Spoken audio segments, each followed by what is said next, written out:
Bakit? Anong meron? Hindi siya makaihi mag-isa? Bakit nakasarado yung toilet bowl? Akala ko pa naman nakaihi na siya. Medyo matagal pa naman siya sa CR. Hindi tungkol doon. Kasi, Kasi? Anong meron? Bakit parang natatakot ka? May nakita kasi siyang bata sa CR. Nakatayo lang daw doon sa bandang shower. Nakatingin daw sa kanya, tapos puro itim lang daw ang mata. Tumatawa raw tapos nagtatanong sa kanya kung gusto niya makipaglaro ng taguan. Hanapin daw siya. Wala naman akong nakita. At alam ko naman na mag-isa ka lang dito sa bahay mo. Tapos nung nasa loob kami ng CR, tinuturo niya ng tinuturo Pinagalitan ko nga. Ay, ano ba yan? Pati ako kinikilabutan. Tingnan mo, tumataas ang balahibo ko.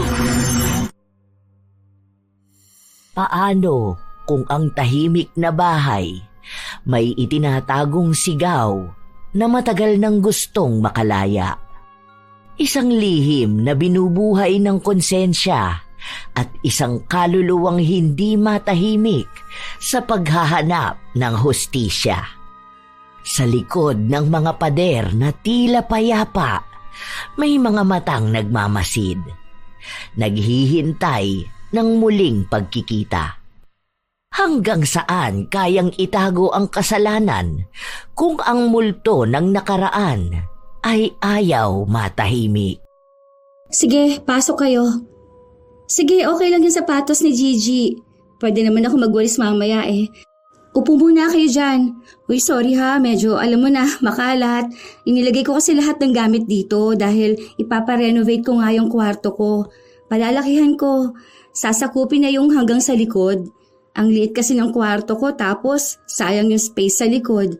Papalagay ako ng sariling banyo. Tapos maliit na studio para kapag mag-live stream ako. Ang laki na nga ng bahay mo Tapos ikaw lang mag-isa rito. Hindi ka ba natatakot? Wala naman akong ibang nararamdaman dito sa bahay ko. Tagal ko na rin nakatira dito. 17 pa lang ako, dito na ako nakatira. Wala ka bang kapatid? Yung parents mo? Matagal nang hiwalay ang parents ko. Tapos yung kapatid ko, matagal naman na yung patay. Bale, ako na lang talaga. Yung mama ko may bagong asawa na. May anak na rin siya doon. Tapos yung papa ko naman, andoon sa ibang bansa. Ang galing, no? Namamangha talaga ako sa'yo. Imagine, 17 years old ka pa lang, mag-isa ka na sa buhay. Ako 17, may anak na't lahat-lahat, nakadikit pa rin sa mga magulang ko. Tapos ngayon, sobrang successful mo na sa buhay. Balak mo pang palakihin tong bahay mo. Wala ka bang balak mag-asawa? O magkaroon ng anak? Alam mo, masaya ang bahay kapag may bata. Wala pa yan sa akin sa ngayon. Masaya pa akong maging single. Alam mo naman, ngayon pa lang din yung prime era ko Kasagsagan ng career ko. Kung mag-aasawa ako o magkakaroon ng anak, iba na magiging priorities ko. Sa bagay, iba ka pa naman pagdating dyan sa career mo. Talagang todo bigay ka. Nagpakonsulta ka na ba ng bahay mo? Diba, sinasabi nila bago mo iparenovate, dapat alam mo muna kung may magagambala ka? Hindi naman ako naniniwala sa ganyan. Ang tagal ko na ritong nakatira, wala naman iisang nagparamdam sa akin. Sabi nga nila, mas matakot ka sa buhay kaysa sa mga kaluluwa na yan. Hindi ka naman nila masasaktan, ano? Yun ang paniniwala ko. Dahil kahit na isang beses, hindi pa naman ako nakaramdam ng kahit na anong kakaiba sa bahay ko. O kahit na saan mang lugar ako magpunta. Minsan kasi, may mga nakakausap ako at sinasabi nilang may nakikita sila sa isang lugar. Tapos kapag ako naman ang nagpupunta, wala naman. Nagpatuloy ako sa pagpapaayos ng bahay ko. Halos 1.5 buwan ang inabot nun. Nang maisaayos na, bumili ako ng mga bagong gamit ko. Matagal ko na itong gustong gawin, kaya talagang nagsikap ako na makapag-ipon. Isang gabi, dahil wala akong pasok kinabukasan, nagbukas ako ng computer para mag-live. Hey guys! Kita nyo naman bago na setup ng room ko. Tapos na kasi ako sa renovation. Tapos, ito na, may sarili na rin akong studio. Sa Monday ko pa i-upload ang house tour ko. Hindi pa ako tapos sa editing. Bata? Anong bata? Baliw kayo. Wala naman akong kasama sa bahay ko. Pasimple pa akong lumingon para tingnan ang sinasabi nilang lokasyon kung nasaan ang bata. Wala naman akong ibang nakikita. Inisip ko na lang na baka niloloko lang nila ako. Pero sa unang pagkakataon ay nagtaasan ang balahibo ko. Parang ang lamig ng batok ko at pabilis ng pabilis ang tibok ng puso ko. Wala akong ibang nakikita. Pero pakiramdam ko, may kasama ako. Pero baka wala lang ito. Inisip ko na lang na baka nadadala lang ako ng mga nababasa ko. Pero hindi talaga sila tumigil. May nagsasabi na palakad-lakad lang sa likod ko yung bata. At kung minsan, nakatayo lang sa pinto habang diretsyong nakatingin sa akin. Naku guys, tigilan niyo ako ha. Kung ano-ano naman yung trip ninyo. Ito na lang. Bumili na lang kayo ng lotion, ha? Maglalagay na lang ako sa yellow basket. Nasa likuran mo na yung bata. Sus, wala naman. At oo nga pala, sige na guys, off live na ako. Inaantok na ako eh. Ang gulo nyo kasi. Panay kayo bata dyan. Tinapos ko na ang live. Pinakiramdaman ko pa ang paligid. Mahangin. Malamig dahil nakabukas ang aircon ko. Sinubukan kong pagmasdan ng aking paligid. Wala naman akong ibang nakikita. Sinubukan kong lumabas ng kwarto ko. Nakapatay lahat ng ilaw pero wala naman akong ibang nakikita. Ay nako, ang lakas talaga ng trip ng viewers ko. Kung hindi lang sila malakas magsibili ng product ko. Balak ko sanang matulog na lang dahil wala na rin naman akong gagawin. Matapos yon ay may isang kaibigan kong nanonood ang nagpadala sa akin ng screenshot ng live ko kanina. May nakabilog sa likuran ko. May nakatayo pero hindi siya masyadong maaninag dahil parang lumakad siya kaya hindi nakuna ng buo. Doon ako unang beses na kinabahan. Pero inisip ko na lang na baka kalokohan niya lang yun. Lalo na at uso pa naman ang AI sa panahon ngayon. Kaya na nilang mag-imbento ng kung ano-ano sa mga litrato na magmumukhang makatotohanan. Hindi naman ako matatakutin, pero aaminin kong nakaramdam ako ng takot. Itinabi ko ang cellphone ko at natulog na. Ramdam kong mababaw ang tulog ko. Dinig ko ang paligid. Minsan kasi, ganito talaga ako matulog. Lalo na at nasanay ako na mag-isa sa bahay, kailangan maging alerto ako. Dinig na dinig ko ang batang tumatakbo at tumatawa sa loob ng kwarto ko. Para siyang naglalaro, paulit-ulit. Minsan tumatawa siya malapit sa tenga ko. Ramdam ko rin na may umaalog ng higaan ko. Pero hindi ako makagalaw. Para bang pagod na pagod ang buo kong katawan. Hindi ko na alam kung gaano yun katagal. Dahil ang naaalala ko na lang, nagising ako matapos na may tumawag sa akin. Nasa labas pala ng bahay ko si Girlie. Inimbitahan ko sila ng anak niyang magpunta sa bahay dahil wala naman kaming pasok sa trabaho. Oh, ano nangyari sa'yo? Bakit para namang stress na stress ka dyan? Hindi ka ba nakatulog? May problema ka ba? Ano? Hindi ko alam. Pangit lang yata ang panaginip ko. Ang sakit ng ulo ko. Baka naman masama ang pakiramdam mo. Uminom ka na ba ng gamot? May dala na pala akong ulam kasi nagluto ako kanina sa bahay. Naisip kong dalhin na lang dito. Salamat. Sakto, wala pa kasi ako naluluto. Akala ko maaga pa. Hindi ako nag-alarm kasi madalas kapag walang pasok, nagigising ako ng 10:00. Bala ko sanang magluto. Halata nga. Kanina pa ako katok ng katok, wala naman nagbubukas. Akala ko nga walang tao eh. Pero naririnig ko kasi parang may naglalakad sa loob. Kaso hindi naman pinapansin ang pagtawag ko. Ayun, tumawag na lang ako sa phone mo. Naglalakad? Wala namang ibang tao rito. Baka dyan sa kapitbahay yon. Kagigising ko lang as in. Pagtawag mo, bangon agad ako. Kaya nga ang sakit ng ulo ko hindi ba? Ang weird nga ng panaginip ko. Alam mo yung para akong gising pero natutulog naman ako. Pagod. May tawag ata sila dyan eh. Ano ba yun? Sleep paralysis ata yun. Parang gising ang diwa pero hindi maigalaw ang katawan. Nagpa-bless ka na ba ng bahay mo? Hindi pa. Renovation lang naman to. Hindi naman ako nagpagawa ng buong bahay. Kwarto lang ang nagalaw. Mamaya tour kita sa bago kong kwarto. Kahit na. O dapat magpatugtog ka ng worship song bago ka matulog. Kakatakot yan, lalo na mag-isa ka lang sa bahay. Hindi naman ako mahilig sa mga sinasabi ni Girlie, pero susubukan ko na lang. Matapos naming kumain, pinapasok ko siya sa kwarto ko, pero ang anak niya ay naiwan lang sa sala at doon naglaro. May mga laruan kasi ako sa bahay. Minsan naiiwan ang anak ni Girlie. Yung iba naman, binili ko para kapag may bibisita sa bahay ko na may kasamang bata. Minsan kasi, nandito ang mga pinsan ko. Ayan. Ito yung sa studio ko. Dito ako nag-live. Ito yung mga free products na nakukuha ko sa pag-a-affiliate ko. Wala pa kasi yung sa mic ko. Nirefund ko dahil ang pangit. Sira ata yung naipadala sa akin. Baliw ka! Yung pinto ng studio mo at saka pinto palabas ng bahay mo magkatapat talaga? Bawal yun, bakla ka! Bawal? Anong bawal dun?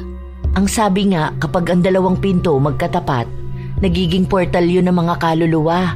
Parang ginagawan mo sila ng lagusan para makapasok sa bahay mo. Wala ka man lang bang napapansin na kakaiba? Parang may kasama ka kahit na mag-isa ka lang. May naririnig ka bang mga yabag ng paa? Mga boses na kakaiba? O baka dahil pagod ka palagi, dahil akala mo pa nag-iinip lang yung naririnig mo pero totoo na pala. Uy, para kang tanga dyan. Talagang tinakot mo pa ako, ano? Hindi naman ako matatakotin pero ito. Wait, tingnan mo to. Nag-live ako kagabi. First time ko lang ulit matapos kung ang mapaayos tong room ko. May pinakita sa akin yung isa sa mga followers ko. Mukha namang AI. Pero tingnan mo, ang realistic niya eh. Pero halata pa rin namang AI. Mukha namang hindi AI. Anuhan mo na lang to. Bili ka ng malaking halaman tas iharang mo sa gitna. Gaga ka? Bakit hindi naman ganito yung pinakita mong style sa akin dati? Dito sa kabila yun, di ba? Diyan nga dapat. Nung ginagawa na to, dito ko na lang pinili ipalagay. Maganda nga kasi pagpasok pa lang yung isang pinto na makikita. Hindi bungad yung higaan ko, alam mo yun. Pero sige, try ko na lang yung sinasabi mo. Dahil sa sinabi ni Girlie, nakaramdam din ako ng takot. Nang araw din na yun, nagpasama ako sa kanya na bumili ng halaman. Hindi ako nasanay na may halaman sa loob ng kwarto ko, pero wala naman akong ibang pagpipilian. Hindi ko rin naman alam na may mga bawal pala pagdating sa mga pintuan. Kinabukasan ay umalis ako. Halos malapit nang magdilim nung ako ay nakauwi. May isang manang na naglalako ng paninda na nagsabi sa akin na ang ingay daw ng bahay ko. Hindi ko raw ba pinapatahan ang anak ko? Po? Wala naman po akong ibang kasama sa bahay ko. Baka po yung naririnig ninyong umiiyak na baby, doon po sa kapitbahay ko. Kapapanganak lang din po kasi ni Karel. Naririnig ko rin ang iyak ng sanggol na yon, pero alam ko naman na sa kapitbahay ko yon. Hindi lang naman si Karel ang may sanggol sa bahay nila, pati na rin yung bagong lipat. Kambal pa ang anak nun. Ilang araw pa ang lumipas, may mga misteryo pang nangyari sa bahay ko. Isang gabi, nasa kusina ako. Iinom lang naman ako ng maligamgam na tubig nang magulat ako sa isang kalabog na narinig ko sa sala. Kasunod nun ay ang ingay ng paggulo ng mga laruan at tila ba may bata na naglilikot doon. Marahan akong naglakad papunta sa sala. Nakapatay ang ilaw. Kapag nasa bahay ako, sa labas lang na ilaw ang bukas, kaya wala akong masyadong maaninag. Palapit ako ng palapit hanggang sa napasigaw ako matapos kong maapakan ang manika. Tumunog ito ng paulit-ulit at sinasabing, "Mami, Mami." Manika ito ng anak ni Girlie. Naiwan niya nung nakaraang dumalaw sila sa bahay. Nakakalimutan ko lang bitbitin sa trabaho. Hindi naman ako nagkakape. Pero grabe naman akong maging magugulatin. Bakit ba nagkalat yung mga laruan? Yumuko ako para pulutin ang mga laruan at itabi. Habang ginagawa ko yon, napansin kong may anino na nakatabon sa isang laruan. Akala ko ay may nakaharang lang sa ilaw na galing sa labas, pero nang damputin ko ang laruan, napansin kong paayon. Maliit, halatang bata. Unti-unti kong nilingon ang nagmamay-ari ng anino. Halos manigas ako nung makita kong may paa. May batang nakatayo sa tapat ng pintuan ng kwarto ko. Naninigas akong nakatitig sa mga paa, pero hindi ko magawang iangat ang ulo ko. Laro tayo?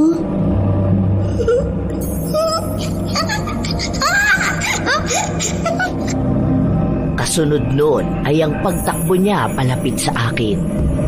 Hindi ako nakagalaw dahil bumagsak na ako ng tuluyan sa sahig. Nagising na lang ako kinaumagahan na sobrang sakit ng ulo. May pasok ako sa trabaho, kaya kahit na masama ang pakiramdam ko, kumilos pa rin ako. Bitbit ko pa rin ang manika. Inilagay ko ito sa tabi ng TV.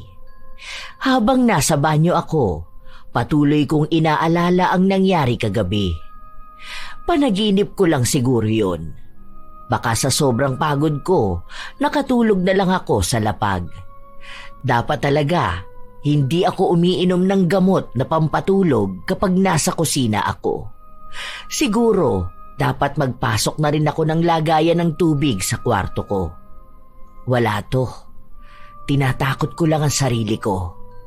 Paglabas ko ng banyo, nakita ko ang manika na sa sofa na nakalapag.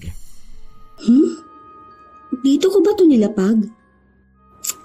Ganun na ba ako makakalimutin na tao? Ay, ano ba naman yan? Isinantabi ko na lang ang nangyayari sa akin. Nag-ayos na ako. Handa na akong pumasok. Siguro'y isasauli ko na lang kay Girlie ang manika ng anak niya. Muntikan ko pang ang makalimutan. Mabuti na lang tumunog ulit. Hindi ko alam. Baka sira na at kusang tumutunog. Pagpasok ko sa opisina, inilapag ko ang paper bag sa lamesa ni Girlie. Ano to? Naiwan pala to sa bahay niyo. Hinahanap sa akin to ni Gigi eh. Akala ko na isama do sa mga laruan na tinapon ni Mama. Paborito niya kasi to eh. Regalo ko sa kanya nung first birthday niya. Ang dami niya pang laruan sa bahay. Nagulat nga ako, andun pala yan. Hindi ko pa mapapansin kung hindi ko pa naapakan at tumunog. Hindi ko rin alam paano yan patayin. Mami ng mami. Ha? Wala naman tong battery ah. Saka matagal na tong sira. Oh, tingnan mo, putol na ang wire sa loob. Saka hindi naman mami ang sinasabi nito. Kumakanta to ng Twinkle Twinkle at saka alphabet song. We, tumunog nga yan kanina bago ko dalhin dito. Totoo nga. Kita mo naman oh, walang battery. Sira din ang lalagyan. Ano to? Ako lang ang sumira ngayon. Baka yung sa kapitbahay namin yun. Dami kasing laruan ng bata dun eh. Hindi ko na lang pinilit ang naranasan ko. Baka mamaya, May kung ano na naman siyang sabihin sa akin, pero hindi mawawala sa isip ko. Tanda ko lahat, maliban na lang kung nababaliw na ako. Sa mga araw pang lumipas, ang daming kakaibang pangyayaring nararanasan ko sa bahay. Hindi ko alam kung totoo ba yun o kathang-isip ko lang. Isang hapon, bandang 5:30, nasa loob lang ako ng kwarto ko. Nakaawang ang pinto. Nakatingin lang ako sa iPad ko habang tinitingnan ang susunod na report na gagawin ko. Hanggang sa may naaninagan akong kakaiba sa pinto. Anino yun? Maliit lang.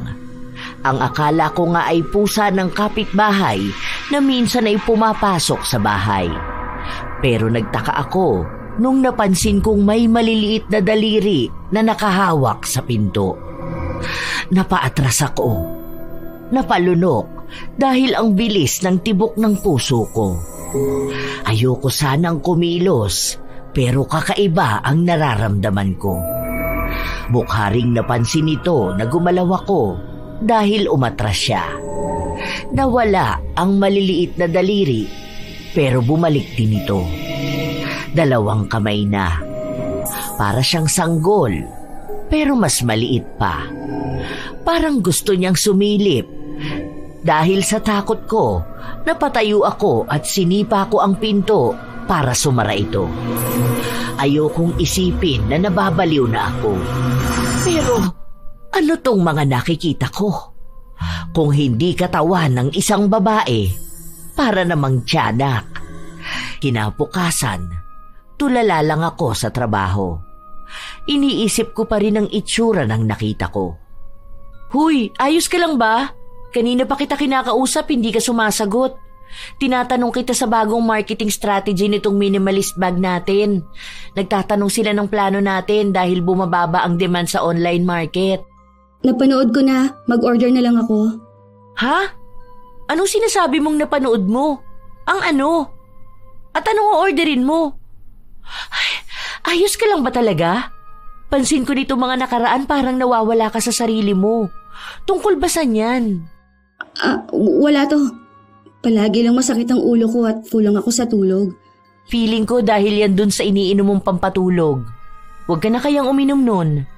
Alam mo, dati mo pa ginagawa yan eh. Try mo sanayin ang sarili mong matulog ng normal. Yung hindi mo na kailangang uminom pa ng kung ano-ano. Hindi ko kaya yun. Lalo na ngayon, parang ang gulo-gulo lahat sa bahay ko. Ang bigat palagi. Tapos kung ano-ano pang nakikita ko. Hindi ko alam kung nababaliw na ba ako o talagang minumulto ako ng kung ano sa bahay ko. Eh baka nga dahil sa pagpaparenovate mo. Ang sabi ko naman sa'yo magtanong ka muna eh. Baka kasi nung pinaputol mo rin yung puno, baka may nagambala ka. Kasi wala namang ganyan noon ng bahay mo, di ba? Try mo kaya magpa-house blessing. Tingin mo ba may mga multo talaga? Ako, wala pa akong masyadong experience. Pero kasi dati naranasan ko na yun eh. Dito naman sa office, kaso paramdam lang yun ng isang beses. Kumbaga, nasa CR ako tapos nakakadinig ako ng umiiyak sa kabilang cubicle. Ganun lang. Sa akin nakikita ko talaga. Meron pang parang tiyanak. As in, maliit yung mga daliri. Sa totoo lang, hindi ako mabilis matakot pero hindi ko kinakaya to. Tapos minsan pa, feeling ko may nakatingin sa akin kapag natutulog ako. Yan ang nakakatakot. Baka mamaya bigla ka nalang bangungutin. Yan ang mahirap kapag mag-isa ka lang. Sinubukan mo na ba yung sinasabi ko sa'yo na magpatugtog ka? Wala ka rin atang altar sa bahay nyo. Pagkatapos mo magpa-house blessing, gawa ka ng altar. Yung sa mga worship song, nagpapatugtog naman talaga ako noon. Pero sige, try ko na rin gumawa ng altar. Hindi rin kasi ako paladasal na tao. Ang dami kong problema. Mula sa pagbagsak ng benta ng mga bag na dapat hawak ko dahil ako ang nasa posisyon, hanggang sa problema ko sa bahay mula sa mga kakaibang nilalang. Ginawa ko naman ang sinabi ni Girlie. Inimbitahan ko silang magpunta sa bahay, pati na rin ang mama ko. Pinadalhan ko sila ng imbitasyon, pero hindi ko akalain na pupunta siya. Palagi kasi yung abala sa kanyang pamilya. Nang matapos ang pagpapabasbas ko ng bahay, pati ang binili kong santo ay pinabasbasan ko na rin. Kailan ka pa naging makajos? Payo lang sa akin ng kaibigan ko para kahit paano umaliwalas itong bahay ko. Ang galing din kasi napalaki mo tong bahay mo. Kung sakali na mag-aasawa ka na, pwede na kayo rito. Hindi pa yan ang iniisip ko. Bakit ka pala nagpa-house blessing? Renovation lang naman ang ginawa mo. Pinutol na pala yung puno sa likod. Ang ganda ng kwarto mo. Kaso, ang pangit nung malaking halaman. Ang sabi ng kaibigan ko, masama raw yung magkatapat na pinto kaya hinarangan ko ang pagitan nila. Saka, ibang pakiramdam ko sa bahay. Feeling ko may multo. May nakikita ko. May nakikita ka bang multo o sadyang naghahalusinate ka na naman? Sabi ko sa'yo, huwag mong bibiglaing itigil ang pagpapakonsulta mo sa therapist mo eh. Baka yan yung epekto. Masyado ka nagpapapaniwala sa mga multo na yan. Bumalik ka sa therapist mo, baka mamaya lumalala ka na. Baka kahit sa labas may kinakausap kang hindi naman nakikita ng iba. Hindi ako baliw. Hindi ko sinabing baliw ka. Kaya ayokong imbitahan ka dito sa bahay ko eh. Tapos na yon, hindi ako baliw, okay? Kahit naman nun, hindi ako nababaliw. Pinilit mo lang akong kumonsulta sa psychiatrist. Oo na, sige. Huwag ka nang magalit sa akin. Nagsasabi lang naman ako. Kasi naman, kita ko ngayon kung ano-ano na lang din ang pinaniniwalaan mo. Nakakakita ka ng multo. Hindi naman totoo ang mga multo. Bukas na ako uuwi, dito na lang ako matutulog. Hindi ko na lang pinigilan si Mama. Hinayaan ko siyang pumasok sa kabilang kwarto. Ako naman, pumasok na rin sa kwarto ko. Hindi ako uminom ng pampatulog na gamot dahil baka tama nga si Girlie na baka masyado kong sinanay ang sarili ko. Hindi ko napapansin na malaki ang nagiging epekto nito sa akin. Hanggang sa nagising ako ng 10 oras ng gabi. Iihi dapat ako nang makarinig ako ng ingay sa labas. Sinilip ko yun. Nakita kong bukas ang kwarto ni Mama at may ilaw na lumalabas mula roon. Naisip ko na baka may ginagawa lang siya o baka paalis na rin siya. Babaliwalain ko na sana matapos kong makita muli ang maliliit na daliri na nakakapit sa pintuan ng kwarto ni Mama. Nakaramdam ako ng panlalamig. Maging ang balahibo ko ay nagtayuan. Gusto ko sanang baliwalain, pero nang sandaling sumilip yun, nangilabot ako ng sobra. Nakakatakot. Para nga siyang sanggol na hindi nabuo. Mulat ang mga mata niyang namumula na nakatingin sa akin. Pumasok siya sa loob ng kwarto kung nasaan si Mama. Ako naman, marahan akong lumabas para pumunta doon. Walang tao. Hindi ko alam kung nasaan si Mama, pero ang hinanap ko ay yung maliit na nagpapakita sa akin. Pumasok ako sa loob. Ramdam ko na naroon siya. Nang makita kong nakadikit ito sa pader, napaatras ako. Hindi ako makapagsalita dahil mas lalong bumibilis ang tibok ng puso ko.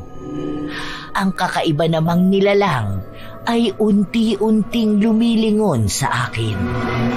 Ilang sandali pa ay tumalon ito papunta sa akin at... Hoy, anong ginagawa mo rito? Ano ba? Ano ba? Bakit ka sumisigaw? Anong ginagawa mo dyan? May patingin-tingin ka pa sa paligid. Ano bang hinahanap mo? Yung fetus, Ma. Andito yung sinasabi ko sa'yo. Nakita ko siya, gumagapang siya sa pader. Tapos yung mukha niya nakakatakot. Talagang nababaliw ka na ano? Anong fetus? May nalalaman ka pang nasa pader. Kanina pa ako gising, wala akong nakikita. Patulog pa nga lang ako. Ganyan ka ba pag mag-isa ka lang? Nakakatakot ka namang kasama sa bahay. Hindi ako nababaliw. Nakikita ko talaga, Ma. Andito talaga. Para siyang baby na hindi pa buo. Nakita ko. Naku, malala ka na talaga. Diyos ko, Patutulog na lang ako, tatakutin mo pa ako. Hindi ka siguro uminom ng pampatulog mo, no? Tapos idadamay mo pa ako. Lumabas ka na nga doon. Hayaan mo, maaga akong aalis bukas. Hindi mo na ako kailangang gawan yung mga imbento mo. Pinagtulakan ako ni Mama palabas ng kwarto niya. Gulong-gulo ako. Kitang-kita ko talaga. Hindi ako nananaginip. Alam kong totoo yun. Dahil sa nangyari, hindi na ako nakatulog. Mas lalo akong hindi nakapag-isip ng maayos. Nasa opisina ako pero ang utak ko ay nasa bahay. Hanggang sa kinausap ako ng kaibigan ko. Meron pa rin pala? Bakit ganun para namang hindi nawawala sa bahay niyo yung multo na yun? Bakit para namang fetus ngayon? Di ba nung nakaraan bata na? Hindi ko na alam, ang sakit-sakit na ng ulo ko. Yung bahay mo ba, inyo yun talaga noon? Oo, kasi bahay pa yun ng lola namin. Naalala ko na doon pa kami nakatira kasama si lola. Tapos napunta lang naman sa akin yung bahay nung nag-asawa na ng iba si mama. Tapos ako na lang mag-isa nasa bahay. Baka naman luma na yung multo sa bahay mo. Kumbaga parang ngayon lang nabubulabog. Wala bang namatay sa bahay na yun? Baby, bata, o ano ba? Wala naman. Si lola lang naman nung matandang-matanda na talaga siya. Kung lola kong nagmumulto, di ba? Dapat matandang babae. Kaso bata. Tapos yung isa, halatang hindi pa ata na ipapanganak. Bakit kaya hindi mo tanungin ng mama mo? Baka naman noon may pinalaglag siya sa bahay na yun. Baka yung sinasabi mo na fetus naman yung anak niya dapat. Malay mo naman may hindi ka alam sa bahay niyo. Hindi ako nakakibo sa sinabi niya. Pero tumatak sa isip ko ang mga salita na yon. Hanggang sa muli akong nakauwi sa bahay. Ako na naman mag-isa, kasama ang mga nilalang na hindi ko maintindihan. Hindi naman ako pwedeng umalis dito dahil bahay ko na to. Sayang naman ang pagpapagawa ko rito kung aalisin ko lang. Isa pa, dapat silang mga multo ang umalis ng bahay ko. Gagawin ko na lang siguro ang sinabi sa akin ni Girlie na humingi ng tulong sa mga eksperto. Wala pa lang talaga akong nakakausap. Ilang araw pa ang nakalipas, halos gabi-gabing nagpaparamdam ang dalawang kaluluwa sa akin. Dalawa lang talaga, pero mas madalas ang batang babae. Isang gabi, habang mahimbing ang tulog ko, nagising ako matapos na marinig ang pagbulong sa akin. Maglaro tayo? Hanapin mo ko. Hindi ako makakilos, pero dinig ko ang pagtakbo niya sa gilid ko. Paulit-ulit niya akong inaaya maglaro. Nararamdaman ko rin ang malamig niyang presensya. Hanggang sa gumising ako kinabukasan, pansin kong may hampas ng maliliit na kamay ang braso ko. Nakabakat ang pamumula dahil maputi ako. Bumigat din ang bandang paanan ko para itong dinaganan. Nailalakad ko naman pero ramdam kong mabigat ito. Nang makaligo ako, nawala naman ang marka ng kamay sa katawan ko. Pagkalabas ko ng bahay, nagsasarado pa lang ako ng pinto. Nilapitan ako ng kapitbahay namin. Pinagsabihan ako na wag akong maingay kapag gabi na. Kasi para daw ang dami kong kinakalkal sa bahay ko. Ang ingay raw, lalo na doon sa kwarto na katapat lang nila. Ang tinutukoy niyang kwarto ay yung gamit ni Mama kapag nandito siya. Pero paano yun iingay kung wala namang tao roon? Pero hindi ko yun sinabi sa kanya. Humingi na lang ako ng pasensya. Pagpasok ko sa trabaho, nakasabay ko si Girlie. May pilay ka ba? Wala. Ewan ko ba? Bakit ang bigat? Halata bang iika-ika ako? Nadaganan ko ata ito nung natutulog ako. O baka pulikat, hindi ko lang napansin. Pahiran mo mamaya ng kating ko. Meron ako dun sa lamesa ko, papahiram ko na lang sa'yo. Pansin ko na hindi ka na naman nakatulog ng maayos. Ginulo ka ba ng multo sa bahay niyo? Nananaginip lang ako. Ay, ang sabi ko kasi sa'yo, umalis ka na sa bahay mo eh. Ang kulit mo rin no? Sa susunod niyan talagang babangungutin ka na. Ayoko naman. Hindi naman ganun kadali kasi yun. Baka aalis din ang mga multo na yun. Bahay ko yun ano. Pwede mo naman ibenta, tapos bumili ka ng ibang bahay. O tapos yung ibang multo naman na makikita ko. Saan ba kasi yung albularyo kamo na sinasabi mo? Samahan mo kaya ako. Sige, pero dapat kahapon pa. Next week na lang kita sasamahan doon. Isang beses lang yun sa isang linggo eh. Kada Thursday lang. Hayaan mo, sasamahan kita. Pwede tayo magpaalam half day ano. Mabilis lang naman yun, basta agahan natin. Tingin mo, ang mga multo ba lumalaki? Lumalaki? Kumbaga, katulad natin, kung anong taon na tayo, ganun din sila.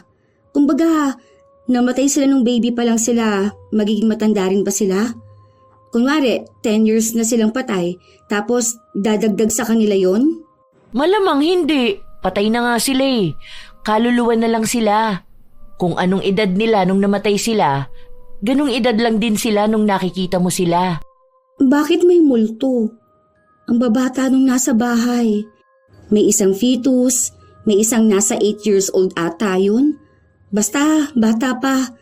Eh di ba, kapag ang mga bata kapag namatay sila, napupunta sa langit at nagiging anghel, eh bakit may mga batang multo? Hindi ko rin alam eh. Pero base sa mga nababasa at naririnig ko, ang sabi nila kapag daw hindi natatahimik ang multo, meron silang gustong makamit. Pwedeng hustisya o paglilibing ng tama. Baka yung baby na nakikita mo, what if itinapon lang yun dun sa bahay nyo? Malay mo nung hindi pa yun na itatayo. O kaya, di ba dati may puno dun sa likod nyo yung pinatanggal mo para ma-extend ang kwarto mo? What if doon lang nakalibing, di ba? Yun ang hindi natin alam kasi mamaya gumawa nun mama mo. Hindi na ako kumibo. Napatango na lang ako at nag-isip. Para mawala sa isip ko ang kababalaghan sa bahay, nagpakaabala na lang ako sa trabaho ko. Kahit minsan, parang may pumupulupot sa binti ko, kaya kumikirot ito. Hindi pa ako nagpapatingin sa doktor dahil mukhang hindi rin naman malala. Gabi na nung umuwi ako. Nagpakapagod talaga ako para kahit na paano makakuha naman ako ng antok nang hindi na kinakailangang uminom ng gamot. Habang naglalakad ako pa uwi, walang gaanong tao. Payapa naman akong naglalakad pa uwi hanggang sa may napansin ako sa anino ko. Nakita ko lang yun matapos na bumukas ang ilaw sa likuran ko at tumama sa akin ang liwanag. Akala ko ay namamalikmata lang ako. Bumibigat ang lakad ko, katulad rin ng pagbigat ng dibdib ko. Pilit kong pinapalakas ang loob ko. Dahil baka pagtama ang hinala ko, dito ako sa kalsada mawala ng malay. Sinadya kong dumaan sa liwanag para maipakita ang anino ko. Halos mabitawan ko ang lahat ng hawak ko nang makita kong hindi ako nag-iisa. Dahil kitang-kita ko ang anino ng isang tila sanggol na nakakapit sa binti ko. Napalakad na lang ako ng mabilis para walang ibang makapansin ng nangyayari sa akin. Pag-uwi ko ng bahay, agad akong napadasal. Kinuha ko pa ang rosaryo na nasa santo at isinuot ito. Masakit pa rin ang binti ko, kaya alam kong nakakapit pa rin sa akin ang kakaibang nilalang. Ayoko mang takutin ang sarili ko, pero talagang yon ang nangyayari. Lumipas ang ilan pang mga araw, inilihim ko sa kahit na kanino ang nangyayari sa akin. Minsan ay umiiwas ako sa ilaw dahil natatakot akong makita ang anino ko. Natatakot din akong may makakita. Dahil sa nangyayari sa akin, naging malaki ang epekto nito sa buhay ko, maging sa trabaho ko. Isang araw, walang pasok sa trabaho. Kailangan kong mag-live dahil mawawalan ako ng isa pang pagkakakitaan. Kahit na alam kong may nangyayari sa bahay ko, kailangan ko pa ring magpakatatag. Nasa yellow basket siya ngayon, mga mima ko. 3 pagpipilian nyo. Yung number 1 para sa mga mapuputi. Yung number 2 naman para sa mga morena. At yung number 2 ang medyo darker skin. Check nyo maigi kung ano ha. Napaatras ako matapos kong maramdaman ang laruan na dumaan sa paanan ko. Dinampot ko ito. Paano naman ako nagkaroon ng laruan dito? Ni hindi ko pinapasok noon si Gigi. Naglinis din ako kanina, pero akala ko yun lang ang mangyayari dahil sumunod namang bumagsak ang display na nasa likuran ko. Gusto ko yung baliwalain, pero may malakas na pagkatok akong naririnig mula sa kwarto ko. Sandali lang mga mima. Pause lang ako ng live. Comment lang kayo ng mga tanong nyo. Babalikan ko kayo mamaya. Comment done, check out na rin, okay? Balik ako. May parcel ata ako eh. Nag-pause ako ng live ko, saka ako tumayo. Pagbukas ko ng pinto, nakaamoy ako ng kakaiba. Parang amoy sanggol na bagong panganak. Amoy alkohol na hindi ko maipaliwanag. Ang buong akala ko, ganun lang yun. Pero nangilabot ako matapos kong marinig ang ingay ng isang sanggol. Galing yon sa kabilang kwarto. Halatang hindi galing sa kabilang bahay. Huminga ako ng malalim bago ako lumabas ng kwarto ko. Pero pagdating ko sa kabila, nawala na ang pag-iyak. Sumunod naman ang pagtama sa likuran ko ng bola. Maglaro tayo. Hanapin mo ko. Napapamura na lang ako sa kaloob-looban ko. Hindi ko alam kung saan nanggagaling ang boses na yun. Pero alam kong dito lang sa bahay. Hanapin mo ko. Ano bang kailangan mo sa akin? Bakit ba ayaw ninyo ako lubayan? Hanapin mo ko. Paulit-ulit niya lang yung sinasabi. Masyado pang maaga. Ang akala ko, tuwing gabi lang nagpaparamdam ang mga multo. Habang naglalaro ang bata na hindi ko alam kung nasaan, siya namang nagkaroon ng ingay sa iba't ibang bahagi ng bahay. May mga nahuhulog na gamit. May mga kumakalampag. Hindi ko na alam. Halos mabaliw na ako kaiisip. Kaya ang ginawa ko na lang, pinatay ko ang switch at saka ako lumabas ng bahay. Kung tatagalan ko pa rito, baka maging multo na rin ako. Hindi ko na alam kung saan ako pupunta. Hindi naman ako pwedeng makituloy sa bahay ni na Girlie dahil kasama niya ang mga magulang niya at nakatira lang sila sa maliit na bahay. Kaya nung kinagabihan, umuwi rin ako sa bahay. Ipinasok ko na lang din ang binili kong santo sa loob ng kwarto ko. Isinuot ko rin ang rosaryo. Nagpatugtog ako ng worship song na talagang dinig sa buong bahay. Ganon ang balak ko. Kaya nung matutulog na ako, pinatugtog ko yon ng walang sawa. Mukha rin namang nakatulong sa akin dahil wala akong ibang nararamdaman. Hanggang sa nakatulog ako. Ilang araw na ganon. Kaya ang akala ko, hindi na talaga ako makakaramdam ng kakaiba. Hanggang sa isang araw, habang nasa banyo ako at naliligo, napatitig ako sa salamin. Hindi sa sarili kong refleksyon, kundi sa nakikita kong kakaiba. Malabo ang salamin dahil sa mainit na shower kanina. Sino ka ba talaga? Ano bang problema mo? Bakit ba nagugulo ka sa akin? Wala akong nakakausap dahil wala namang sumasagot sa akin. Ang naririnig ko lang, iyak ng sanggol. Palakas yun ng palakas hanggang sa napansin kong nasa itaas ko yun. Nanginginig ang buo kong katawan pero hindi ako makakilos. Sa salamin lang ako nakatingin. Pero nakikita ko mula sa gilid ng mga mata ko na may sanggol na nasa pader. Andun lang siya, iyak ng iyak. Napapikit ako at napaupo. Patuloy akong nagdarasal pero hindi nawawala ang pag-iyak ng sanggol. Hanggang sa tumigil ito. Pinakiramdaman ko pa ang paligid.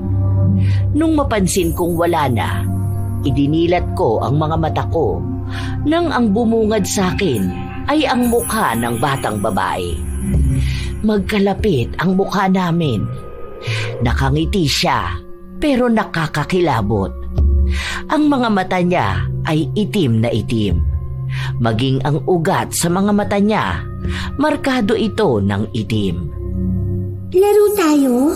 Ah! Lumayan niyo ako! Utang na loob! Ah! Sinubukan kong tumakbo pero nadulas ako. Dahil sa maling bagsak ko, tumama ang aking likod sa sahig. Sobrang sakit. Hindi ako makakilos ng maayos. Doon ko mas lalong natanaw ang dalawa. Isang batang babae at isang sanggol. Nakadungaw sa akin ang mukha ng bata na parabang nakatitig siya sa akin habang nakahiga ako. Ang sanggol naman, nasa kisame. Nakakapit siya sa taas pero nakaikot ang ulo niya at diretso na nakatingin sa akin. Hindi ako makahinga. Nakikita ko pang tumutulo sa mukha ko ang dugo mula sa sanggol. Gusto mo bang magtago-taguan? Tigilan niyo na ako. Hindi ako masyadong makapagsalita dahil masakit pa rin ang katawan ko. Mabuti na lang ay nasa lababo lang ang cellphone ko. Agad kong tinawagan si Girlie. Umiiyak akong humingi ng tulong sa kanya. May hawak siya ng isang susi ng bahay ko dahil sabi niya kapag kailangan ko ng tulong, hindi na siya mahihirapan na puntahan ako. Naabutan niya ako sa banyo at siya ang tumulong sa akin na dalhin ako sa ospital. Mabuti na lang at nabalian lang ako, kaya nakauwi pa rin ako. Okay lang ba sa'yo na dito ka na lang muna? Kahit hanggang ngayon lang? Siguro naman bukas makakakilos na ako. Papasok din ako sa trabaho. Hindi pwede tong ganito. Ang laki ng epekto nitong nangyayari sa akin sa trabaho ko. Sige, pwede naman. Sasabihan ko na lang si mama na hindi ako makakauwi kaya siya muna mag-alaga sa anak ko. Ano nang balak mo ngayon? Ang sabi ko sa'yo, lumipat ka na ng bahay eh. Tingnan mo nga nasasaktan ka na. Hindi ka titigilan ng mga kaluluwa na yun. Subukan na lang muna natin doon sa sinasabi mo. Baka kasi pwede pa, di ba? Kung hindi na talaga kaya, siguro doon na lang talaga ako aalis. Pero salamat pa rin na tinutulungan mo ko. Tatanawin ko itong malaking utang na loob. Sa mga araw pang lumipas, pilit kong tinatatagan ang sarili ko. Hindi ako pwedeng basta na lang matakot. Dahil gusto kong ipaglaban ang bahay ko. Isang gabi, bago ko pumunta sa albularyo, nakatulog ako sa sofa dahil sa sobrang pagod ko. Nagising na lang ako nang may bumubulong sa akin. Yung batang babae na naman. Umiiyak siya. Tinatawag ka niya. Hindi ko siya pinansin, maging ang ingay ng sanggol na umiiyak sa kabilang kwarto. Gusto ko pa sanang magpatuloy sa pagtulog, pero mas lalo kong naramdaman na may mabigat sa dibdib ko. At yung iyak ng sanggol, mas malapit na sa akin. Patahanin mo siya. Umiiyak siya. Nagdasal na lang ako, paulit-ulit sa utak ko, kahit na hindi ako makahinga. Ang gulo na ng naririnig ko. Iyak ng sanggol at boses ng bata. Hindi ko rin napansin na naiiyak na ako. Pero kailangan kong magpakatatag. Alam kong bukas matatapos na rin itong lahat. Umaasa ako na matatapos ito. Wala akong tulog hanggang sa kinabukasan. Agad na rin akong umalis para magkita kami ni Girlie. Hindi ka nakatulog ng maayos? Hindi. Ang bigat ng dibdib ko. Iyak ng iyak yung sanggol. Tapos ginugulo rin ako ng batang babae. Alam mo, nakakaramdam ako ng awa sa kanila. Paano kung magkapatid sila, tapos namatay silang dalawa? Pero bakit sa bahay namin, di ba? Bakit kumakapit sa akin ang kaluluwa ng sanggol? Bakit hindi nila ako nilulubayan? Hayaan mo, malalaman natin yan mamaya. Nang makarating kami sa bahay ng albularyo, may 3 babae na nakapila. Ang isa, sinasabi na sinasapian daw siya. Yung isa naman ay tungkol din sa multo. Nang sa amin na natapat ang albularyo, hindi pa ako nagsasabi, mukhang alam na niya ang kailangan ko.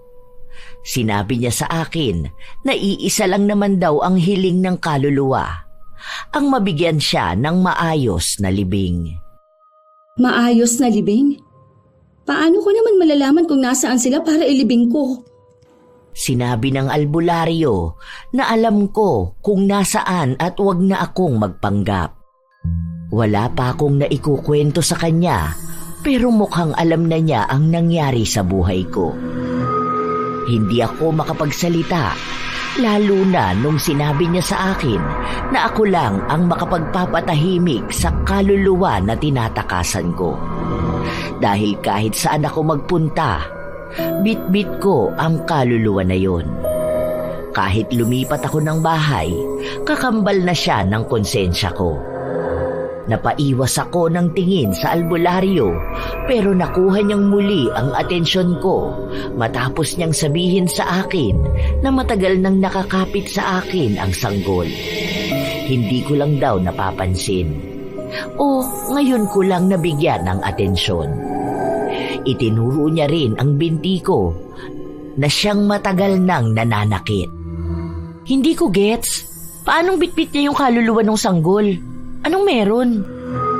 Sinabi lang sa kanya ng albularyo na ako lang ang makakasagot nun dahil ako ang may alam ng buong katotohanan.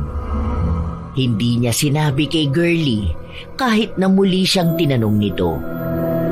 Binigyan din ako ng payo ng albularyo na kung gusto kong makalaya, dapat gawin ko ito sa mas maayos na paraan.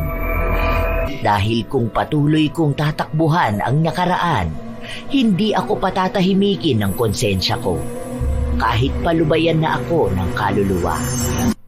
Umuwi ako ng bahay. Hindi ako nakapasok ng trabaho habang si Girlie kailangan niyang pumasok. Nasa bahay ako, nakatulala. Alam ko ang sinasabi sa akin ng albularyo, pero bakit parang ako itong hindi makabitaw? Tinawagan ko si Mama para pumunta sa bahay. Nung una ay ayaw niya pa, pero pinilit ko siya dahil sa importanteng bagay na dapat naming pag-usapan. Oh, ano naman problema doon? Para sa ganyan lang kailangan mo pa akong kausapin. Ay ano naman kung nagpalaglag ka nung 17 years old ka?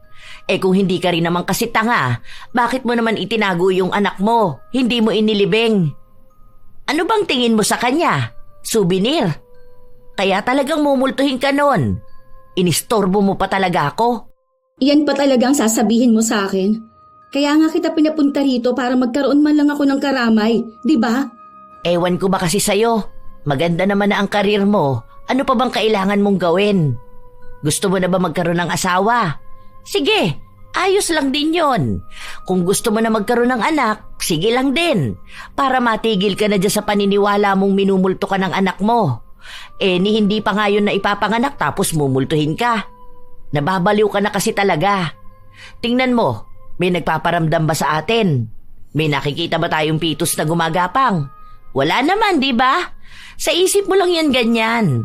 Mag-anak ka na para mabaling sa ibang atensyon mo. Ilibing mo yung pinalaglag mo tapos kalimutan mo na. 8 taon na ang nakakalipas, Charmaine. Mag-move on ka na. Wala akong nakuhang kahit na anong magandang salita mula kay Mama. Nagmamadali rin siyang umuwi at iniwan ako sa bahay. Dahil wala naman akong ibang malalapitan. Wala akong kaibigan. Tinawagan ko si Girlie. Pinakiusapan ko siya na kahit dumaan lang muna siya sa bahay kapag natapos na ang trabaho niya. Pumayag naman siya.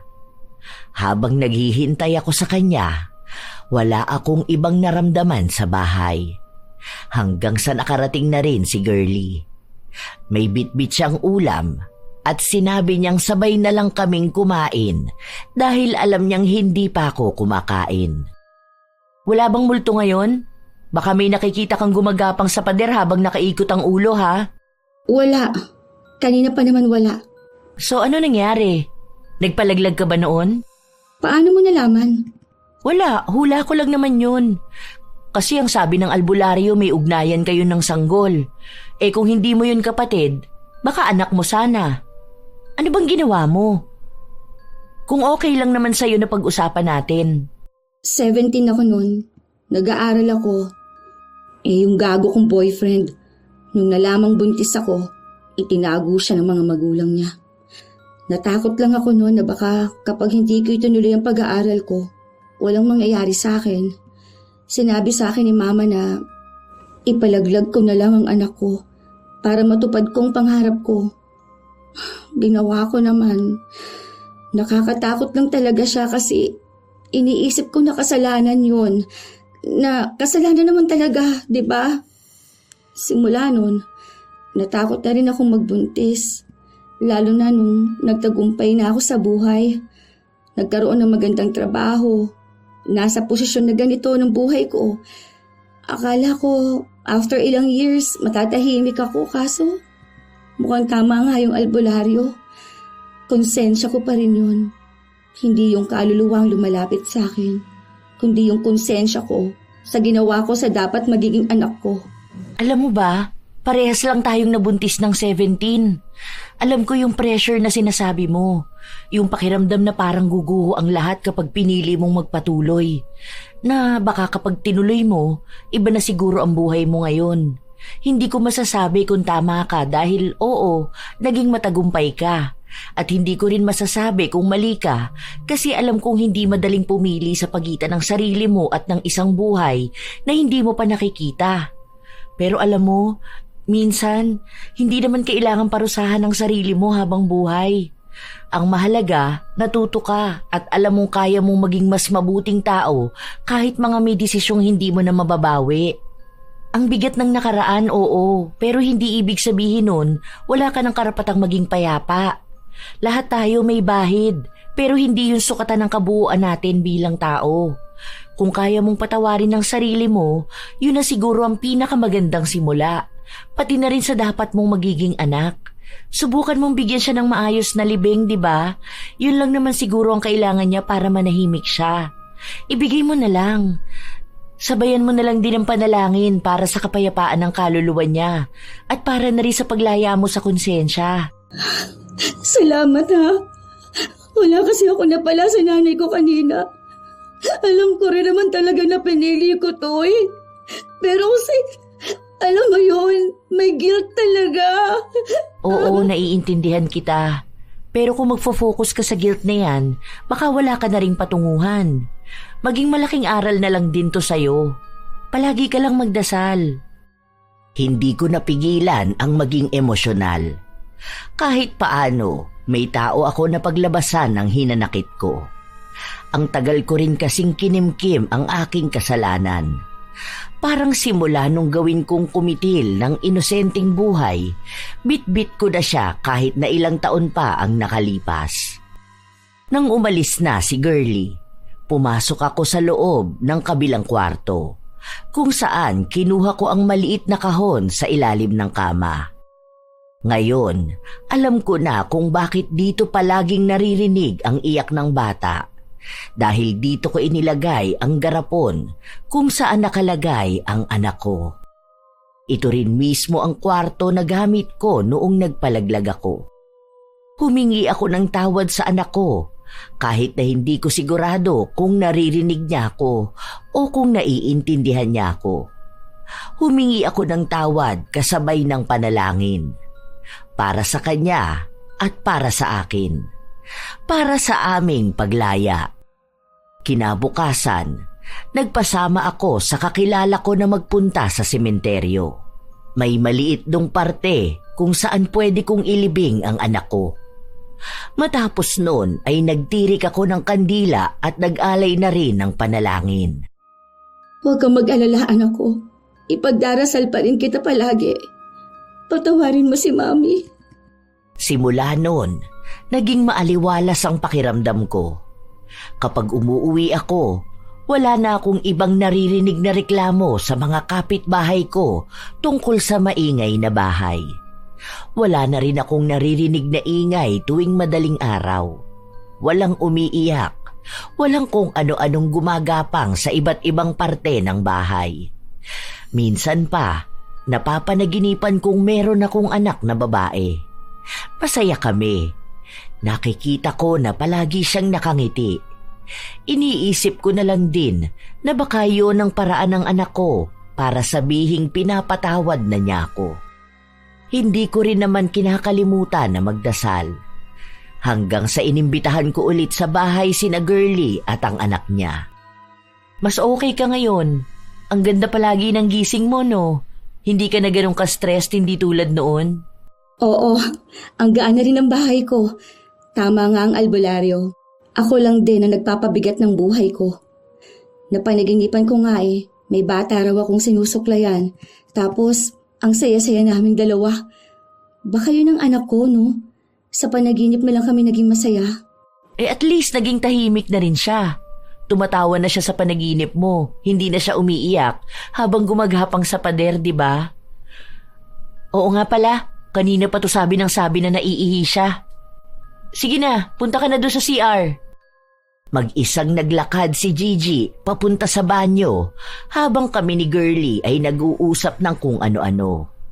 Sinabi ko nga sa kanya na minsan kapag wala kaming pasok at kung wala naman siyang ginagawa sa bahay nila, pwede siyang bumisita sa bahay ko. Para kasing nasanay na rin akong nandito siya kapag wala kaming trabaho. Habang nag-uusap kami, lumabas ang anak ni Girlie ng banyo para siyang nagpipigil ng ihi. Kaya nilapitan siya ni Girlie. Sinamahan pa siya sa loob para magbanyo.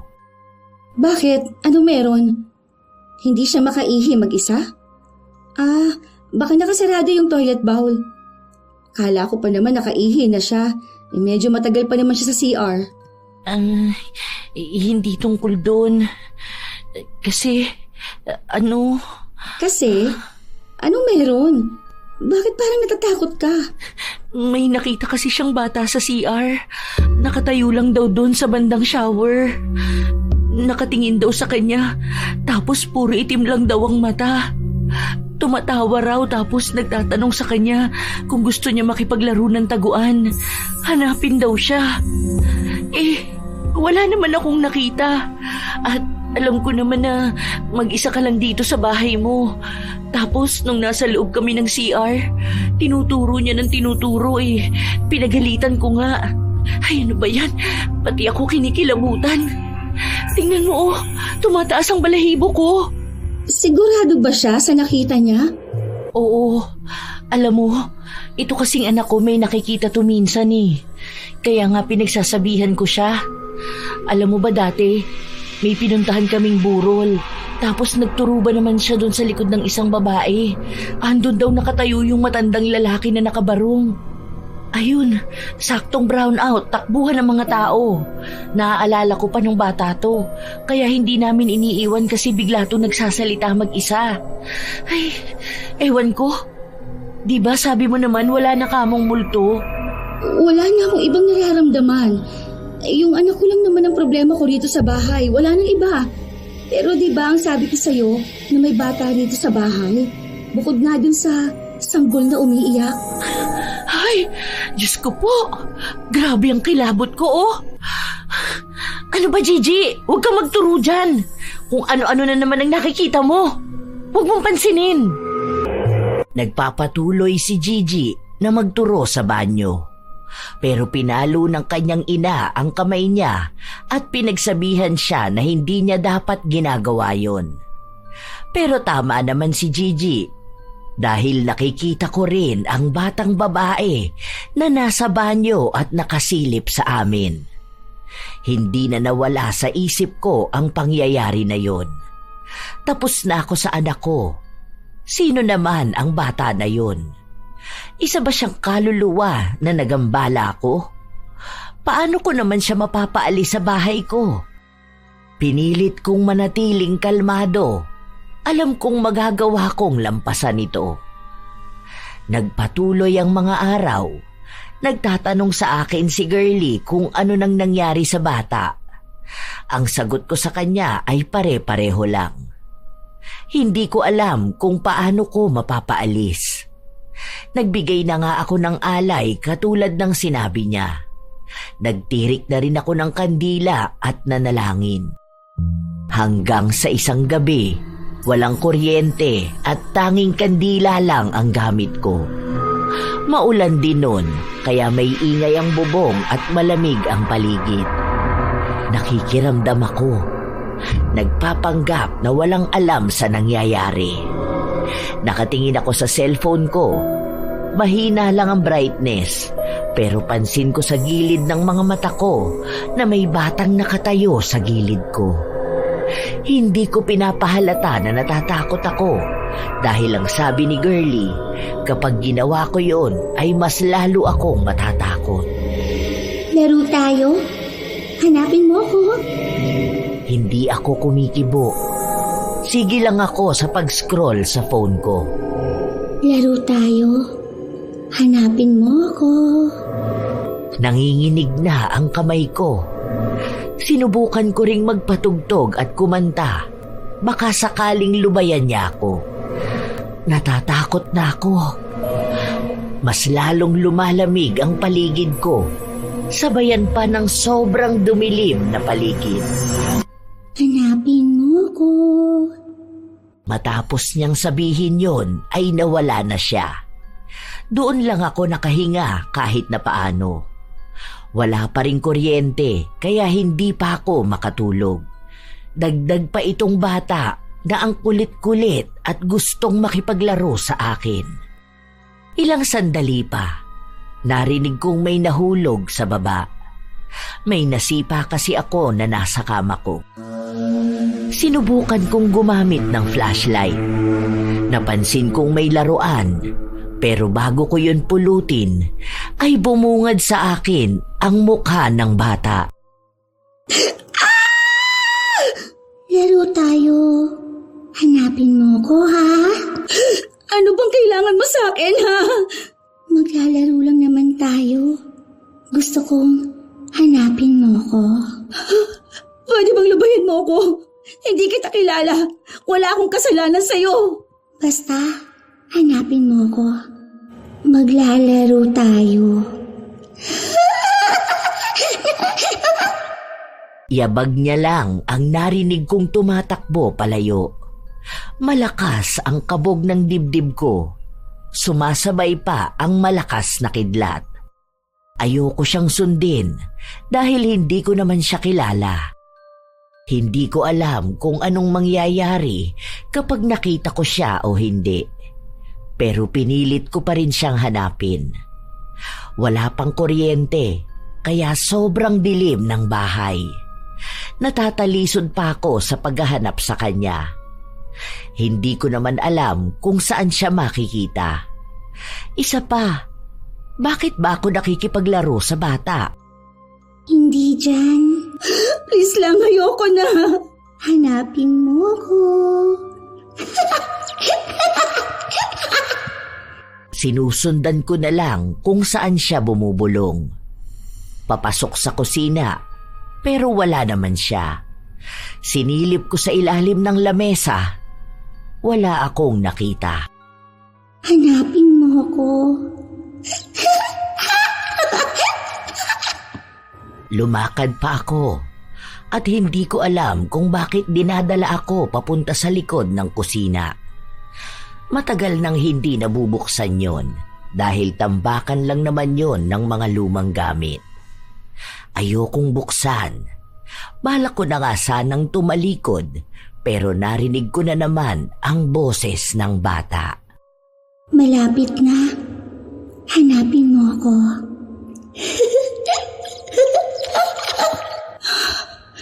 Hindi ko alam kung tama itong ginagawa ko. Lord, tulungan mo ko. Kailangan kong maging matapang. Kinikilabutan talaga ako. Dahil wala pa ring kuryente, cellphone lang ang gamit ko at ang kandila na ipinasok ko sa kusina. Pilit kong binubuksan ang pinto dahil sa tagal nun, halos kinalawang na yata ang kandado. Hirap na hirap ako, pero nagawa ko pa ring buksan. Bumungad sa akin ang mabahong amoy, pero hindi siya ganon kasama. Kumbaga, parang amoy ng mga gamit na naluma na. Parang gamit na natambak at nabasa. May mga gamit sa loob. Mga gamit namin na nasira na o mga pinaglumaan at hindi nagagamitin pa. Andyan ka ba? Nasaan ka? Walang kumikibo. Wala akong ibang madinig. Hindi ko alam kung nandito pa ba ang bata na yon o umalis na. Alam ko naman na pinaglalaruan lang ako ng batang multo, pero bakit ba pinilit ko pa ring sumunod sa kanya? Hinawi ko ang ilang mga gamit. May kalakihan naman ang kwarto na yon kahit paano. Noong bata pa ako, tanda ko na lagayan yun ng grocery namin. Pero nung umalis na si Papa, ginawa yung tambakan ng mga gamit ni Mama. At nung ako na ang tumira rito, hindi ko na ito binuksan. Maliban na lang ngayon na dito pa nagtago ang multo na yon. Hirap na hirap akong inilalabas ang mga malalaking gamit na pilit ipinagkasya. Hindi ko rin alam kung ano ba ang hinahanap ko. Dahil kahit naman hindi ko alisin to, tatagos naman ang multo na yon. Hanggang sa may naaninagan ang flashlight ko. Parang sinemento. Hindi. May nakikita akong lapida. Dahil doon, mas lalo kong inalis ang mga gamit. At doon ko nakita ng buo. Nakaukit sa lapida ang pangalang Charlie Villanueva. Ang kapatid ko. Nahanap mo na ako. Di na tayo maglalaro. Nanghina ako sa nakita ko. Kasabay na rin ang napaiyak ako. Kaya pala hindi masabi sa akin ni Mama kung saan ko pwedeng dalawin ang kapatid ko. Dito niya mismo sa bahay inilibing. Ngayon lang din unti-unting pumasok sa utak ko lahat. Dito ko mas napagtagpi-tagpi ang mga bagay noon. Matapos mamatay ng kapatid ko dahil naaksidente siya, doon na nag-away sina Mama at Papa. Bata pa ako noon. Nasa 10 taong gulang pa lang ako. Yun din ang dahilan kaya sila naghiwalay dahil nagsisisihan silang dalawa. Ilang sandali pa, nagkaroon na ng kuryente at doon ko mas nakita ng malinaw. Kinabukasan, tinawagan ko si Mama at pinapupunta sa bahay. Pinilit ko siya kahit na ayaw niya. Ang sabi ko sa kanya, ako mismo ang susundo sa kanya kapag hindi siya nagpunta. Ano na naman bang problema mo? Ano, may multo na naman? Nagluluksa ka sa anak na ipinalaglag mo noon. Ano? Tungkol kay Charlie. Anong tungkol sa kanya? Kaya pala ayaw niyo akong pinapapunta sa sementeryo. Dahil wala pala siya doon. Ano bang sinasabi mo? Bakit sa dami ng paglilibingan mo sa kanya? Dito pa sa loob ng bahay. Ginawa mo pang tambakan ng basura yung libingan niya? Ano naman? Buti nga nandito siya. Hindi na nakikipagsiksikan doon sa sementeryo. Sa ibang probinsya naman ganun ang ginagawa, di ba? Yung iba nga nasa likod mismo ng bahay nila. May napanood ako sa loob mismo ng bahay nila tapos ginagawa nilang lamesa yung nicho. Ma, naririnig mo ba ang sarili mo? Talagang hindi mo man lang siya binigyan ng maayos na libingan? Maayos naman yun na. At kasama mo siya. Kaya siguro kayo naghiwalay ni Papa. Anong klaseng mindset yan? Pues, ako na lang ang magbibigay sa kanya ng maayos na libing. Hindi yung ganyan. Buong buhay ko, simula nung nawala si Charlie, hinahanap ko kung nasaan siya. Palagi akong humihingi ng tawad sa kanya dahil tuwing piyestang patay, walang dumadalaw sa kanya. Walang nagbibigay ng bulaklak sa kanya. Mas masahol pa pala ang ginawa mo sa akin. Kung ako, bit-bit ko yung konsensya ko dahil sa pagpapalaglag ko sa anak ko. Ikaw, inabandona mo na nga ako, ginawa mo pa siyang itago. Hindi mo naiintindihan ang ginawa ko. Napag-usapan naman namin yun ng papa mo eh. Hindi mo alam kung gaano kasakit sa akin na mawala ng anak. Hindi ko kinaya. Halos mabaliw na nga ako. Kaya ang ginawa ko, nakiusap ako na dito na lang siya sa bahay ilibing para kahit paano makasama pa rin natin siya. Kaso wala eh. Iniwan pa rin tayo ng tatay niyo. Nagkaroon siya ng sarili niyang pamilya dahil galit siya sa akin. Kung hindi ko raw isinama si Charlie nung nagsugal ako, hindi siya masasagasaan. Tapos nawawala na raw tayo sa sarili, kaya pinilit kitang magpa-therapy. Para din naman sa'yo yon. Iniwan din kita pero kaya mo naman na ang sarili mo. Yung ginawa kong pagkumbinsi sa'yo na magpalaglag ng anak, para din naman sa'yo yon. Hindi mo ako maiintindihan dahil, oo, alam ko naman na mali ako. Pero wala naman akong pagpipilian eh. Sobrang masakit lang din sa akin. Bit-bit ko yung galit ko sa sarili ko sa pagkawala ni Charlie. Hindi ko tanggap. Kaya tuwing piyesta ng patay lang ako bumabalik sa bahay. Dahil di lang naman si Charlie ang nakalibing sa bahay na ito. Pati na rin yung pamilya natin. Dito namatay yung pag-asa natin, hindi ba? Kaya tuwing nandito ako, para akong minumulto ng nakaraan. Hindi lang si Charlie ang ipinagluluksa ko, pati yung buhay sana natin kung hindi siya namatay. Hindi na ako nakapagsalita pa. Nakikita ko kung paanong umiyak si Mama sa harapan ko. Doon lang ako nakaramdam ng awa sa kanya. Kahit naman ako namatay na rin eh.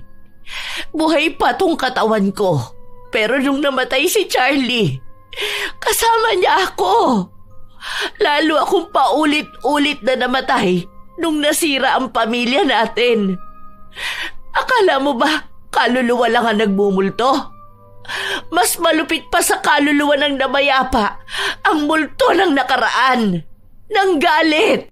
Samahan mo kung ipalibing ng maayos si Charlie para matahimik na ang kaluluwa niya. Para matahimik na rin tayo. Kahit wag mo nang dalawin ang multo ng pamilya natin sa bahay na to. Hayaan mo lang mamahinga ng maayos ang kapatid ko bago pa sumapit ang piyesta ng patay para may tamang lugar para dalawin siya. Napapayag ko si Mama. Kaya ng araw din na yun ay gumawa na kami ng paraan kung paano maililibing ng maayos si Charlie. Tumawag din ako kay Girlie dahil halos 1 linggo kaming walang pasok sa trabaho. Humingi ako sa kanya ng 1 araw lang para makiramay sa amin. Hindi naman siya tumanggi.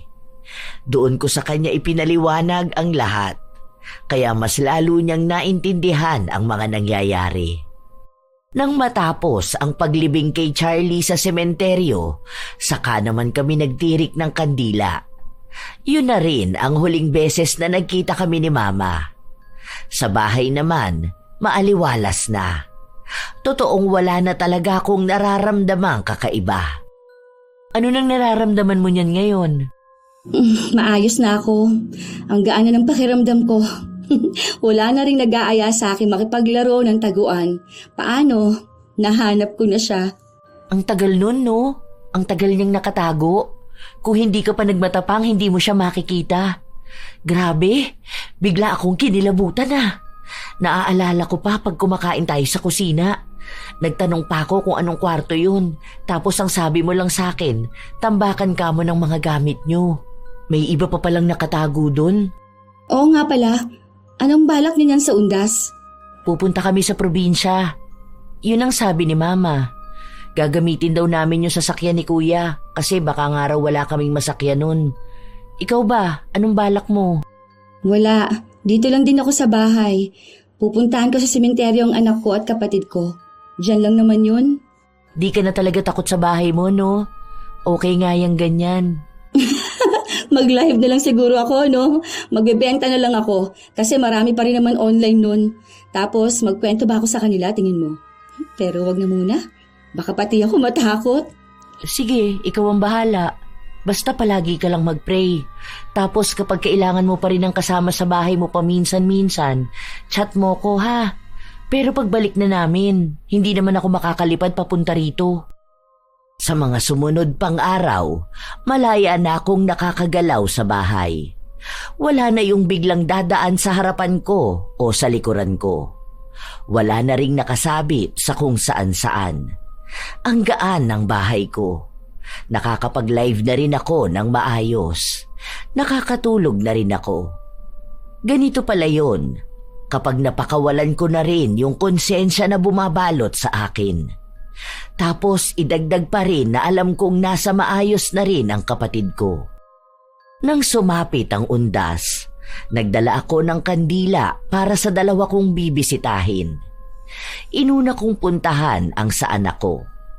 Nagtirik ako ng kandila at nag-alay ng panalangin. Kasunod naman nun ay ang sa kapatid ko. Dati hindi ko to nagagawa dahil hindi ko alam kung nasaan siya. Ngayon, may bulaklak na siya, may kandila at ang naaalala kong paborito niyang pagkain noon. Hindi na tayo maglalaro ng taguan, di ba? Huwag mo na akong dadalawin sa bahay, ha? Alam mo naman na naging matatakotin na ako. Biro lang. Mukhang bibisita ka kanina, ha? May isa kang nakatirik na kandila, eh. Basta, alam mo naman na love ka ni ate. Hayaan mo. Kapag may oras ako, palagi kitang bibisitahin para may kausap ako. Doon na kayo sa heaven maglaro ng pamangkin mo, ha? Ako rito, palaging lalaban sa buhay. Love na love ko kayo palagi. Hindi rin ako masyadong nagtagal sa sementeryo. Ang dami rin kasing tao. Pagka-uwi ko sa bahay, nagpalit na muna ako ng damit. Kinuha ko ang laptop ko at umupo ako sa kama ko. Nagtingin ako ng post ng mga tao. Lahat sila abala. Nagpupunta sa mga namayapa na nilang mahal sa buhay. Ang iba naman kung ano-ano ring katatakutan ang pinagkukwento. Ako, bilang isang babae na may karanasan din ng kababalaghan, sinubukang magsulat para magbahagi ng kwento ko. Ito rin naman ang unang beses na naniwala ako sa multo.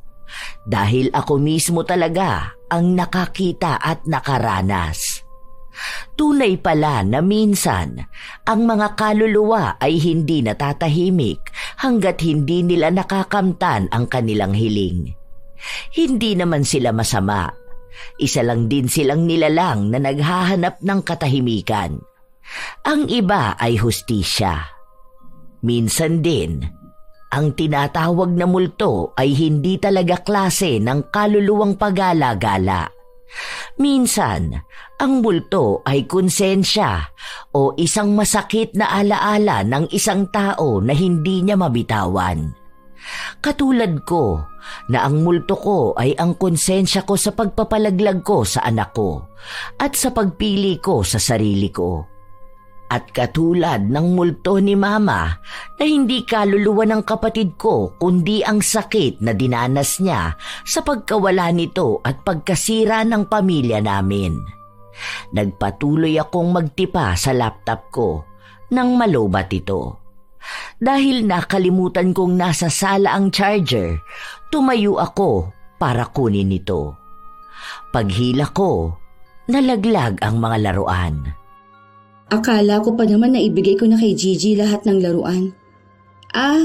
Baka naiwan na naman niya to. Ang bata-bata pa nun, ang bilis nang makalimot. Yumuko ako para damputin ang laruan. Napatigil ako sandali matapos kong makita ang dalawang paa na nasa likod ng sofa. Iniangat ko ang tingin, walang taong nakatayo. Pero pagtingin ko sa baba, may mga paa. Kulubot na ito kaya halatang matanda na. Hindi ko alam kung anong nangyayari sa akin. kaya binaliwala ko na lang. Mariin akong napapikit at tumalikod. Hindi na ako lumingon dahil nagmamadali na akong pumasok sa loob ng kwarto ko. Utang na loob. Sana naman, guni-guni ko na lang ito. Dahil ayoko nang makakita ng multo. Tama na yung dalawa lang. Nabigyan ko na sila ng maayos na libing. Huwag na sanang masundan pa ng ibang kaluluwa. Pero mukhang malabo. Dahil ngayon, mukhang isa na itong abilidad ang makakita at makipagkomunikasyon sa mga kaluluwa. Shout out sa ilan sa mga masusugid na tagapakinig ng mga istorya ni Lola Telang. Charmaine Ebon, Berto, Sherlyn Huntilla, Juvie Tejero, Maria Ligaya, Elez Zel, Ain Buen, ako si Noy, Agnes Fernando Lazaro, Skyler and Yani TV, Sara Bulaon, Cecil Vlog 64, Josephine De Peñosa, Liza Takada, Vilma Claude, Ramil Fariolin. Shout out din sa inyo, Jacqueline Sibayan, Carlos Ronilo Garcia, Guardian Nympha at sa mga kasamahan niya sa tahian ng Yirin's Garments, Marco Nanes at belated happy birthday kina Joshua Manalo at Joshua Florano ng Barangay Kabulusan, Melve Cervera, Elizabeth Hardenil, Emer de los Santos at sa de los Santos family ng Sorsogon, Jenny V. Suco, Ami Viray, Assorted Love Hurts KSA, LS Delgaco, Hira Mini, Riz Magante, Flor de Lisa Galang, Osel Maldita. Shout out sa inyo mga apo ko, Razon Yao, Milrose Demate, Angel Cancelier, Jaime Constantino, Jennifer Makasinag, Alma Naong, Pureza Tagiwalo, Rachel Whitney, Gami Neil Francisco at sa kanyang asawa na si Dada Neil Francisco, Arvid Shane Hoiberg Channel, Irisabella Tuazon, Febe Ranyada, Mike James Tapak, Wilma Leses, Leonisa Cobo, Lurian Vitalicio, Jenny Suzuki, Raquel Hasegawa and to her husband Mitsuru, Sydney Crosswind at sa kanyang anak na si Christine Lane Bandoho, Supladang Pasaway, Lovely Rose Roa at Princess Rain Roa Alawami,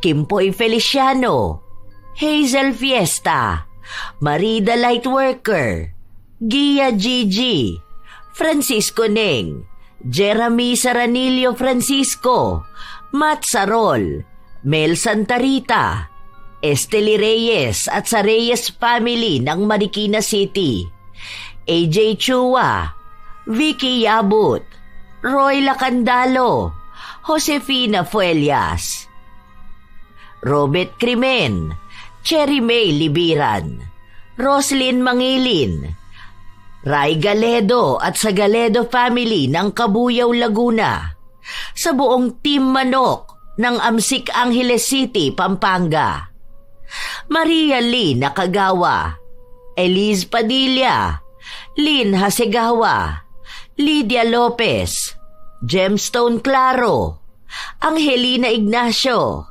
Ami Bag, Rosalina Bugayong, Ami Yong, Lance MBB.